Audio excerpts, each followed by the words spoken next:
আমাদের মধ্যে বায়াসনেস, দলীয় আনুগত্য, এটা দরকারের চাইতে একটু বেশি।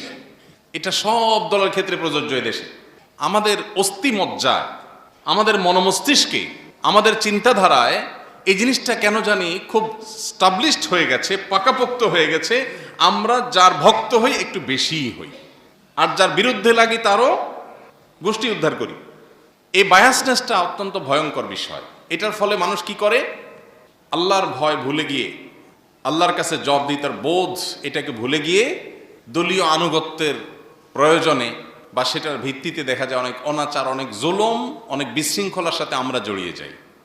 কুতর্ক, এমনকি এই যে নির্বাচনকে ঘিরে যে গুজব, অপতথ্য, একজনের বিরুদ্ধে আরেকজনের, এক দলের বিরুদ্ধে আরেক দলের, এগুলোকে আমরা কোনো অন্যায় মনে করি না। এমনকি যারা নামাজ কালাম পড়েন, ইসলাম প্র্যাকটিস করার চেষ্টা করেন, সেই মানুষগুলোর মধ্যে অনেকে এগুলোকে দোষের কিছু মনে করেন না।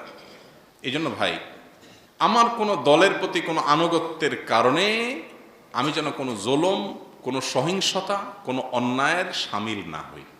আমার দ্বারা যেন অন্তত সেটা না হয়, আমি যেই হই না কেন। কারণ জবাব আমারটা কিন্তু আমারই দিতে হবে, আমার দল দিবে না, নেতা সাবে দিবে না।